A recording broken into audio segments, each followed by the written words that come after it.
The time has finally come. Football season has finally arrived. It seems like this offseason maybe has been dragging on a little bit with the anticipation of what should be a fantastic 2024 for the Big Ten Conference. And it should be a good amount of chaos, right? You have no divisions. You have 4 new teams coming into the conference. Everybody is kind of playing a new set of teams, right? Especially those teams that were in the East Division and the West Division. So you have a good mixture, which could create some very interesting matchups, and not everything's going to be written in chalk, so you got to have some upsets in there as well.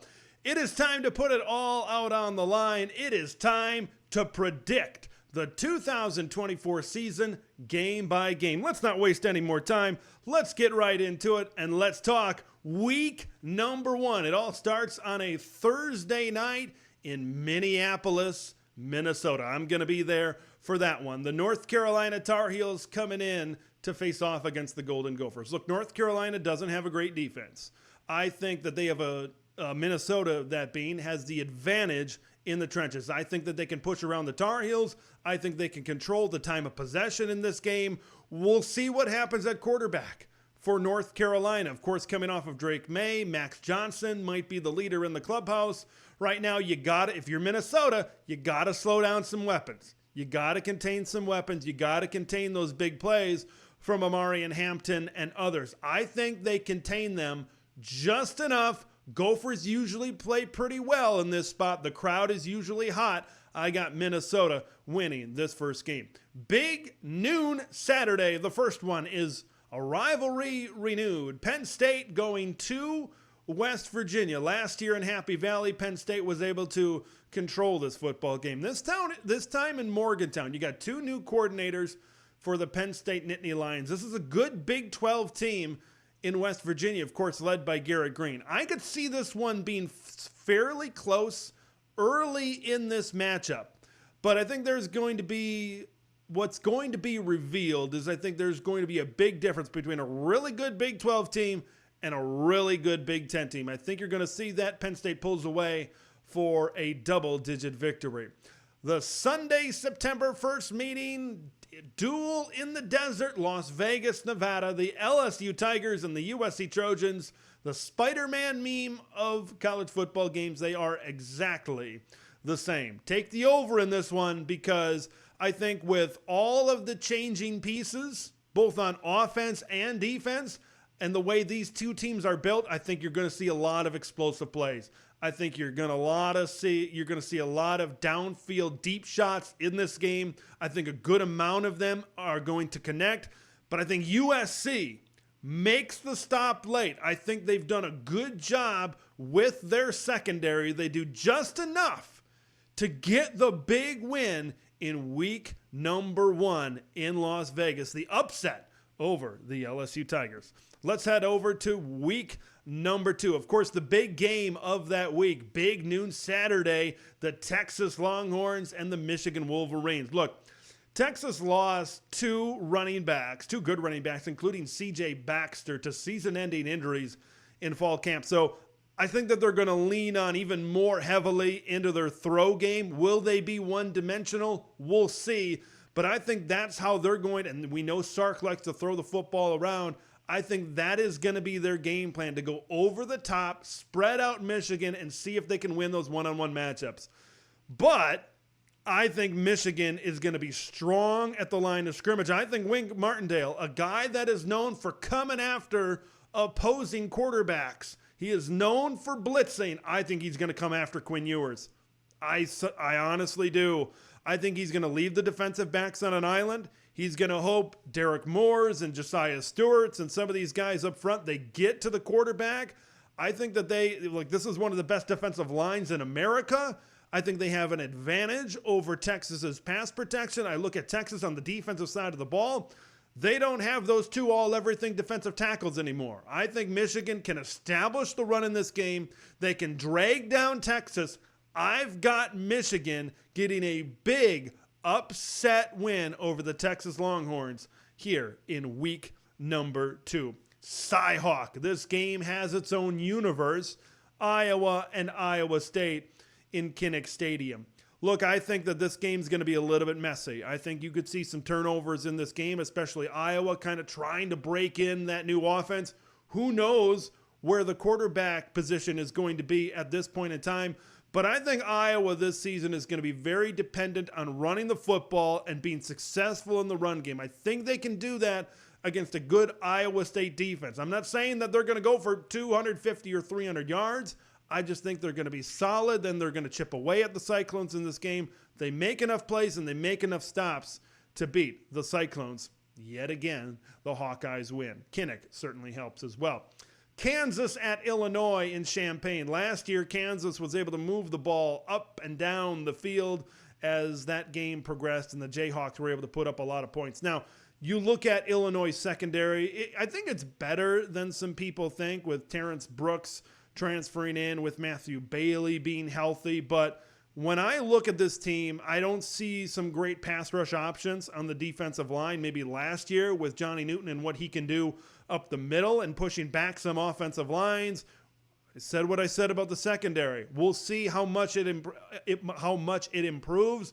If Jalen Daniels is healthy and all those weapons are ready to go, I know it's a new coordinator for Kansas, but I think Kansas can move the football against this Illinois team. Illinois needs to try to play ball control. They need to try to play that classic Brett Bielema style of game and pound the rock. I just think Kansas is able to put up more points in this one. I got the Jayhawks winning by 10 in this particular matchup. Everybody's going to have their eyes on Big Ten Saturday night when the Colorado Buffaloes face off against the Nebraska Cornhuskers. I think Nebraska is just a more complete team, right? I think the only places that Colorado might have an edge is at quarterback with Shedeur Sanders and some of these playmakers on the perimeter. I think Tony White is going to pin the ears back on this defense and say, get after him. Get after him, because where Colorado ran into trouble last year is where teams came after Shedeur Sanders. This offensive line just couldn't protect. I know they've retooled some things up front, but I just don't think that it can match Nebraska and what they can bring in getting pressure on the quarterback. I just think that they're too complete of a football team at this point in time. Home in a night atmosphere, I'd be very surprised if Colorado came out with a victory in this particular football game. Let's move on to week number 3, another big noon matchup. This time the Alabama Crimson Tide playing at the Wisconsin Badgers. Look, we got some really good home games for Wisconsin. We've got some really good opportunities to show the world that Bucky is back. But I think it's fairly early in the season. We'll see how Tyler Van Dyke is working into this offense. Even after Nick Saban retired, even after some of these players left, this Alabama offensive line, I think, could push around what the Badgers have up front of defense. Alabama also has a really good secondary. We'll see if Wisconsin can move the ball through the air in this matchup. I just think that there's a talent disparity between these two teams. It's just too much, even at home, even early in the season in the Kalen DeBoer era. I think Alabama, maybe it's close early, but Alabama just too talented. They end up pulling away in the end. Notre Dame traveling to Purdue. Purdue essentially has all offseason to prepare for this football game, whereas Notre Dame, they got to play Texas A&M in week 1. I think Purdue is going to be ready to play for this game. Now, the key for Purdue is going to be their offensive line. Can their offensive line protect against a really good Notre Dame defense? The secondary is also really good there for the Irish, and we know the new crop of receivers coming in for the Boilermakers. So it's going to be a challenge. I think Purdue can put up some offense against Notre Dame within this matchup. I think Ryan Walters is gonna try to send the house early to try to knock off the Irish, but Notre Dame just too talented. I got the Irish winning by 7. Let's move on to week number 4. USC's very first Big Ten Conference game is against the defending national champs on the road. Welcome to the Big Ten. You get to play the most physical team in the country. And when you look at USC's roster, when you look at their personnel, I think on both lines of scrimmage, it's just a bad matchup for the Trojans. It really is. When their offense is on the field, their offensive line, you're facing maybe the best defensive line in all of college football. I think they're going to be able to get pressure on Miller Moss. I think they're going to be able to get in the face of Miller Moss. I think they're going to have problems running the football and being a balanced offense throughout this game. You look at the other side, when Michigan is on offense, I think they can smash, and we know that's what Sharon Moore wants to do. He wants to smash. I think that they can go right at him. They can run the football. There might be periods of time where they might not throw the football for a long period. So I just think Michigan is just too strong up the middle. USC might be able to get some plays in this game. It might surprise some people exactly where this game is. But in the end, I think the matchups are just so in favor of the Michigan Wolverines. Let's talk about the Floyd of Rosedale. There's going to be some heat behind this one. Of course, Iowa feels like they were screwed out of that game last year. But on the other hand, I think Minnesota wants to show that last year was no fluke. I think it's going to be very similar to last year. I think both teams are going to try to just pound it down the other's throat. I think both defenses are pretty good, and they're going to know what's coming. Both front sevens, I think, are very good. I think Darius Taylor is going to show that he is the better of the running backs on the field in this game compared, of course, to the Iowa Hawkeyes on the other side. I think Minnesota just makes one more play. I think Iowa's offense is still just trying to get their rhythm and trying to get their bearings about them. Once again, we'll see what happens at the quarterback position right in this game for the Iowa Hawkeyes. I think it's going to take a minute for maybe them to get up to speed and be a little bit better on the offensive side of the football. I'm going to finish things off here in this week with Rutgers going to Virginia Tech. There's a lot of people out there that are just glancing over this and just handing the win to the Hokies because it's in Blacksburg. Remember what happened last year? Rutgers ran it. They ran it again, and they ran all over the Hokies in that particular matchup. I think Rutgers can drag down Virginia Tech. I think they can play a physical brand of football, and they bring everybody back. I think Rutgers just makes one more play in this one to defeat the Virginia Tech Hokies at Lane Stadium.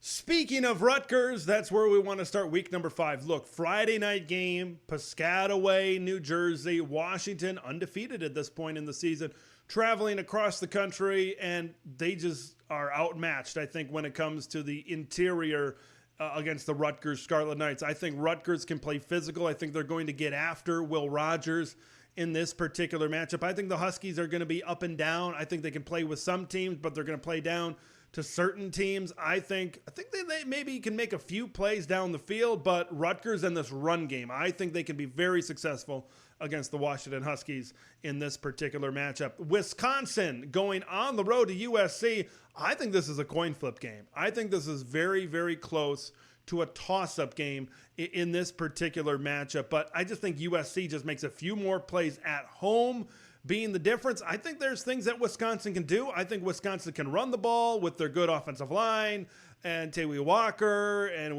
Ches Malusi and that great depth in the running back room, but I just think USC makes one more play on the Wisconsin Badgers to get the win at home over UW. Let's head over to week number 6, a rematch of the national championship game from last year. The Michigan Wolverines traveling to the greatest setting in college football to take on the Washington Huskies. You know, it's kind of very similar to USC. I just think Michigan, they have a style of play that they play, and it's been very successful. And there's a reason why it's been very successful. It works. And I think it's going to work in this game as well. I think they're going to be able to run right at the Washington Huskies and wear them down. And I think they're going to get in the face of Will Rogers a lot during this matchup as well. Look, this is going to be the end of a brutal stretch for the UCLA Bruins. Going to Happy Valley to play the Penn State Nittany Lions. Look, they got to play LSU, and then they got to play Oregon, and now Penn State. I think Penn State is going to see a beaten, battered, and bruised UCLA Bruins team at this point in time, and I think they're going to take them to the woodshed in this particular matchup as well. USC at Minnesota. This is a scary one. This has an upset potential to it. We talk about those tough physical teams and how teams like a USC or a Washington is going to be able to respond to that. Like, you look at games that USC has played. They're coming off a game against Michigan. They played Wisconsin. Now they got to go on the road to play Minnesota. I think this is going to be a wake-up call a little bit for USC. I think they're going to realize maybe how deep the conference is and how maybe a team in the middle of the Big Ten West, former division, rest in peace, how far they can take them. I think Minnesota can play a close game against USC, but when you look at the Gophers over the top, I think USC just makes too many plays with their weapons to lose this game. I got the Trojans winning, but winning close at Minnesota. Let's talk week number 7. This is the week. Sit your butt down on the couch at 11 a.m. and, well, don't get up for another 12, maybe plus hours. Ohio State, Oregon. That's the game that everybody wants to know. That's the game that everybody will have their eye on. Now, when you look at the Oregon Ducks, a fairly similar non-conference schedule to maybe what they've played in the past. They play UCLA, right? A Pac-12 team in their very first Big Ten contest, and then a Michigan State team with former Pac-12 coach and Jonathan Smith as the head coach and a lot of Oregon State flavor on that team. So this is really their introduction to the Big Ten Conference, the real introduction to the Big Ten Conference at this point. And I certainly think that they're going to get introduced, right? I think Ohio State's defensive line in this matchup can cause some problems. I really do. I know Oregon, they might have the best offensive line in the Big Ten at this point, but I think they're going to load things up. They're going to try to get to Dylan Gabriel. The key for Oregon, get rid of the football quickly. Try to get it to your playmakers in space. But I think some of these defenders, they're going to be able to tackle in open space, unlike some other teams that Oregon might be able to face against some of their really talented players out on the perimeter in this game. On the flip side, I think Ohio State can be physical. I think they can run right at the Oregon Ducks. I think this is a tough game. I think that this is a great game, but I think Ohio State goes on the road and beats Oregon. I think this is an extremely motivated Ohio State team during the regular season. Buckeyes get the win. Penn State traveling to USC. Man, this USC schedule early in their Big Ten Conference slate, yeah, it's not easy, is it? It's not easy, is it? I think Penn State can have an advantage running the ball against this USC front. I feel like I'm a broken record. I feel like I've said that a lot. But when I look at this USC front and I compare it to maybe some of these more physical teams in the Big Ten, like you've got one of the best running back duos in the country, Katron Allen and Nick Singleton. I think they're going to be able to move the ball that way as well. So I think Drew Aller might be able to have some balance as well. You know, if this Penn State pass protection can keep Drew Aller clean, I believe that they're going to have a good opportunity to do that within this football game. Penn State makes one more play on the road. USC, I think, could maybe make some big plays down the field as well during this game. It's competitive, but Penn State gets the big time road win over there. Let's move on to week number 8. Now, a lot of people are thinking this is a spoiler maker spot, right? For Purdue, Oregon coming off a tough game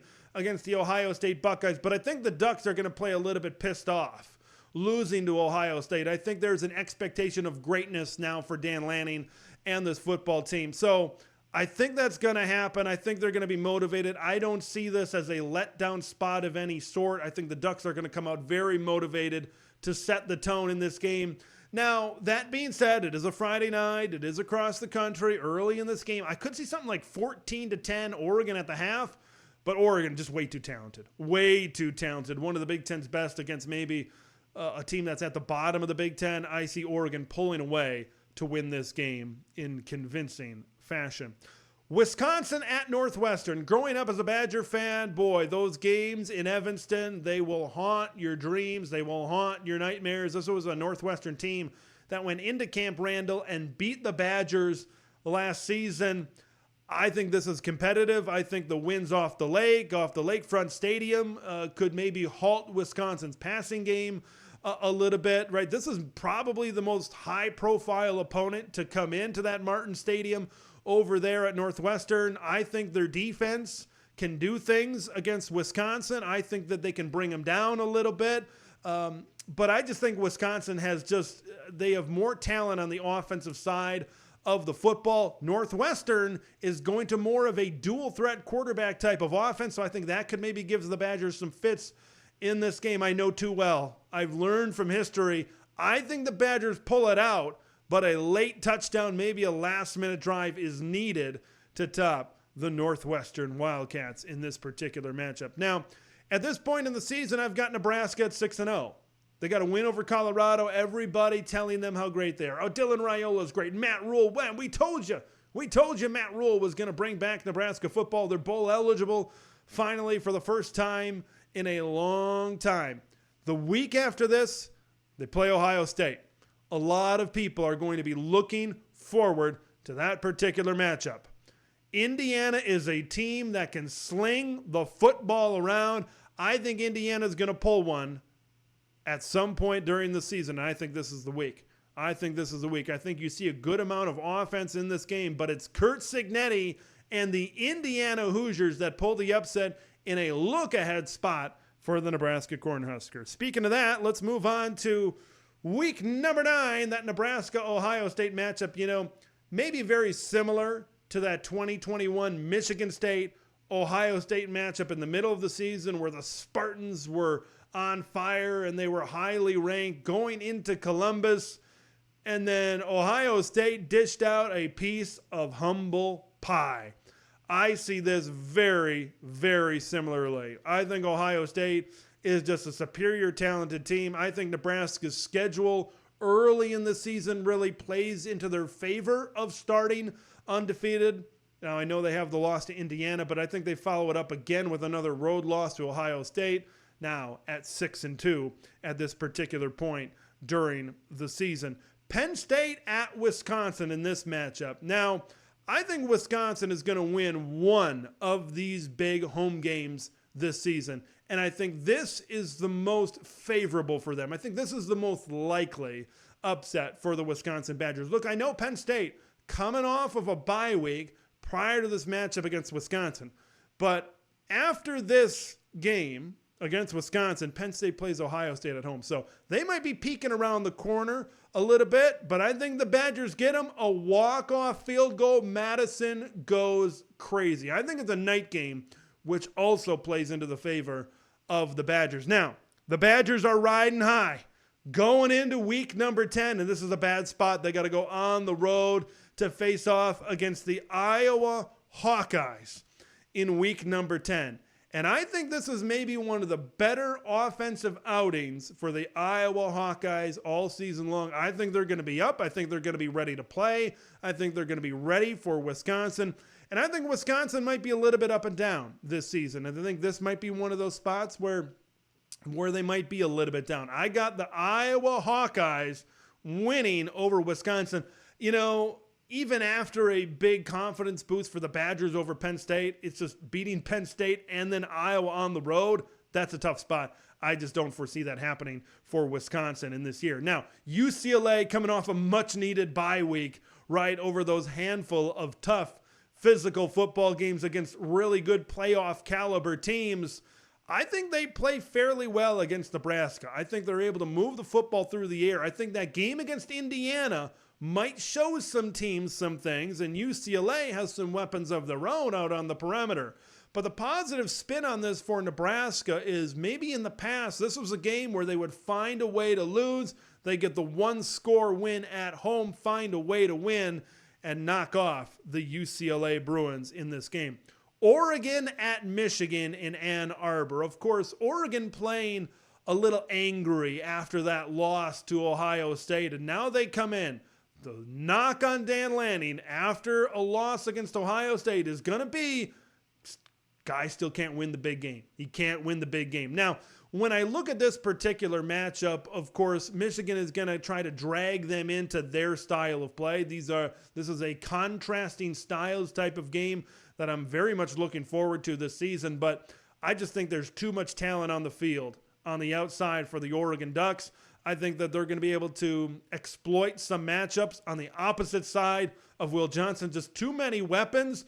I think that it's early November. I think this could be a Midwestern style of football game, but I think Will Stein in Oregon, they can play that type of football game. They're going to they're going to hit a few big plays down the field, and it's enough for the Oregon Ducks to get their really first big win of the Dan Lanning era on the road in Ann Arbor, Michigan. This could be a Big Ten championship elimination game, by the way, as well.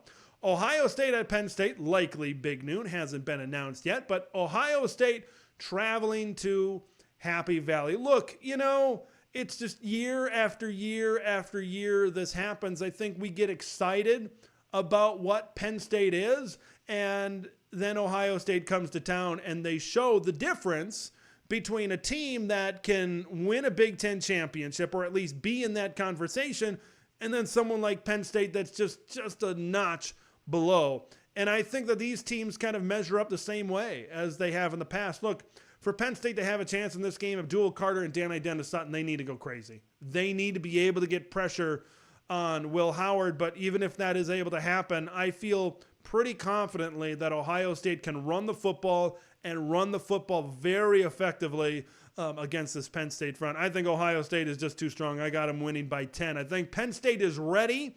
I think they're prepared. But once again, you look at last year's matchup with Drew Aller and how he was in that football game. I think Ohio State is going to look at that and say, hey, if we get pressure on this guy and if we get in his face for the majority of the game against this Penn State offensive line that's not as good as last year, I think they're going to have a good day. I think Ohio State certainly wins that football game as well.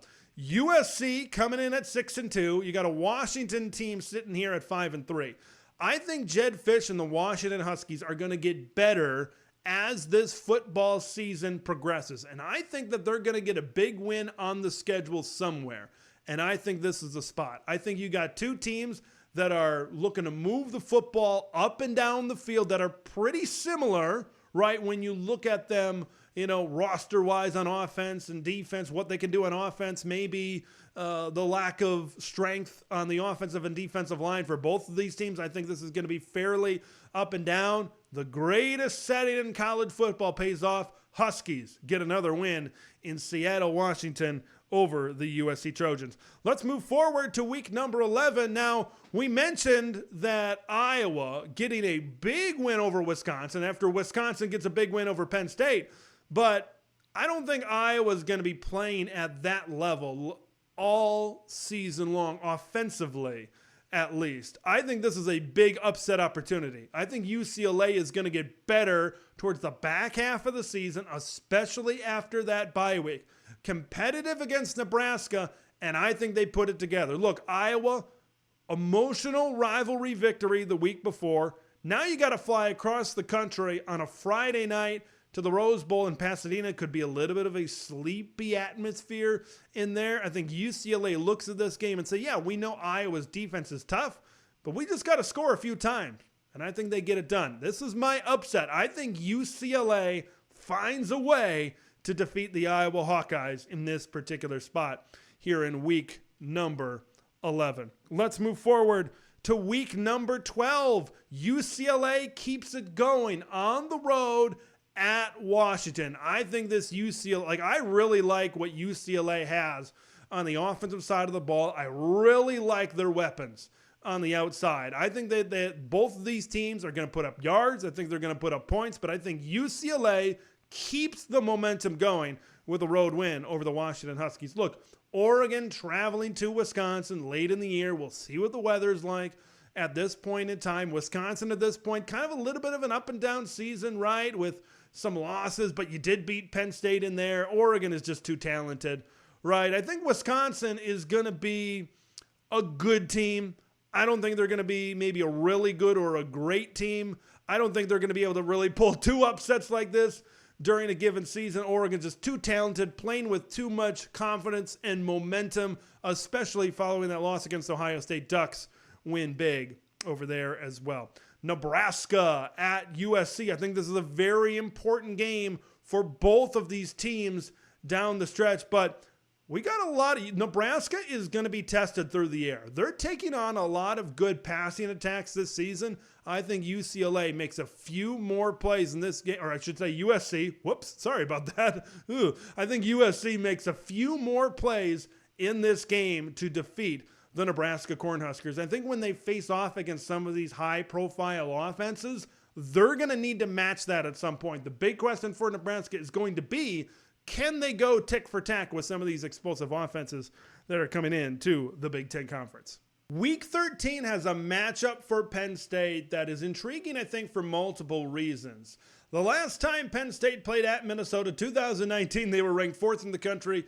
The Gophers found a way to win that game and pull off maybe their biggest win in program history at that point in time. Penn State, so at this point they have losses to Wisconsin and Ohio State. I think to get in as a 10-2 college football playoff team, they're going to need to win and win convincingly. So I think there's a lot of pressure on them to do that at this point in time. But I think Minnesota can play competitive with some of these teams on the schedule. I think this is a spot where they can get after Drew Aller. Like, that's the key against Penn State. If you can get after Drew Aller, you can have success and just contain this run game throughout this contest as well. Can Minnesota run the football? I think they're going to have a little bit of success in this game. I think this is going to be closer because I think there's going to be games down the stretch for some of these teams that are closer than they would like. I've got Minnesota playing a close game against USC, and I've got Minnesota playing a close game but just short of the upset against the Penn State Nittany Lions in this particular matchup. Wisconsin at Nebraska, right? Wisconsin has owned the Huskers since they have been in the Big Ten, and this year, in many different ways, is the year where maybe Nebraska starts to turn the corner on some of these things that have plagued their program. I think this is a spot. I think it's a very competitive football game, but I've got Nebraska just edging the Wisconsin Badgers. Another close game between the Huskers and the Badgers in this particular matchup. All right, rivalry weekend. Wisconsin, I've got them winning the axe in a battle of 6-5 football teams. I don't see Nebraska winning back-to-back games to end the season against Wisconsin and Iowa, so I think the Hawkeyes end the season on a winning note, 2 straight wins over the Nebraska Cornhuskers within that rivalry. Okay, Michigan, Ohio State. Ohio State is going to be an extremely motivated team, and this is why they're motivated. They are so hell-bent on winning this football game, and I think they're going to do it. It's in Columbus, Ohio. I think that this is a more talented team than the Michigan Wolverines right now, and they know they have to win this football game. There's going to be some Big Ten championship implications on the line at this point in time. I just think Ohio State can do too many things in this game. I think Ohio State can bottle up Michigan, right? They're not as diverse in what different things that they can do on the offensive side of the ball. I think Ohio State breaks the streak and the Buckeyes get the win over the Michigan Wolverines in this game. Late in the season, I think Notre Dame is going to be playing for a potential college football playoff spot.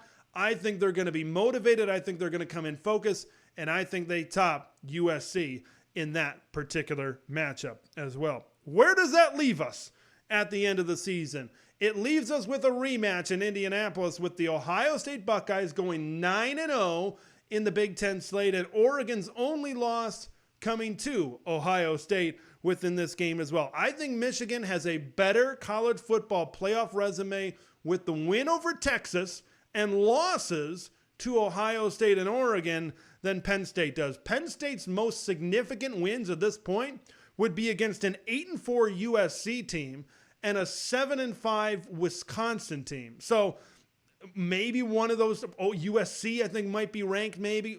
I'm not sure if Wisconsin would be ranked, right, with that type of resume that they put out at this point in time. So I think Penn State would be on the bubble with teams like an Ole Miss and Missouri that have favorable SEC schedules certainly this season. So we'll see how the committee treats that. I'm sure everybody has the most confidence, right, in that college football playoff committee to make the right decision. An 8-4 season for the Trojans, all right? First year in the Big Ten with this schedule, that's not a loss. That's not a failure. I think this is a good building point. 2025 could be the year of the USC Trojans. I mean, you look at all of those teams between 7 and 5 wins. I think there's going to be a lot of circle of sicko Team A beats Team B, but Team C beats Team B, and Team A beats Team C. There's going to be a lot of everybody beating everybody in the middle of the conference.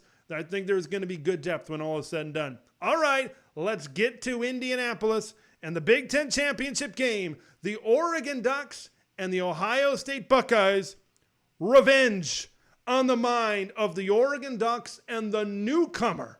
The newcomer wins the Big Ten title. Okay, here's why. I think Ohio State is so motivated and they're so hell-bent throughout this regular season being in a position to beat Michigan and to be able to continue their pursuit for a championship. After that emotional win and all they've put into that game, you're facing an Oregon team that now they've been able to see the Big Ten slate. Now after that loss, they've been able to build some momentum towards the end of the season. It is going to be very difficult. I don't think we see a Washington Part 2 like last year. It is going to be very difficult to beat the Oregon Ducks twice during a season. Oregon wins the Big Ten title. They get that first round bye, TBD on whether it's the number 1 seed or the 2 seed, 3 seed, depending what happens out there in the SEC with teams like Georgia and Texas and Alabama and Ole Miss and some of those contenders down there in the Southeast. But I think there's a good probability that Oregon's the number 1, Ohio State is the number 5 seed, and these teams meet for a third time in the semifinals in a rubber match. Who wins that one? Well, that's a problem for future Ted to figure out. Thanks for watching Big Ten Ted, where it's all Big Ten all year long. Make sure to like the video to spread the word of Big Ten Ted to the masses, and subscribe to the channel for updates on Big Ten content that drops every day.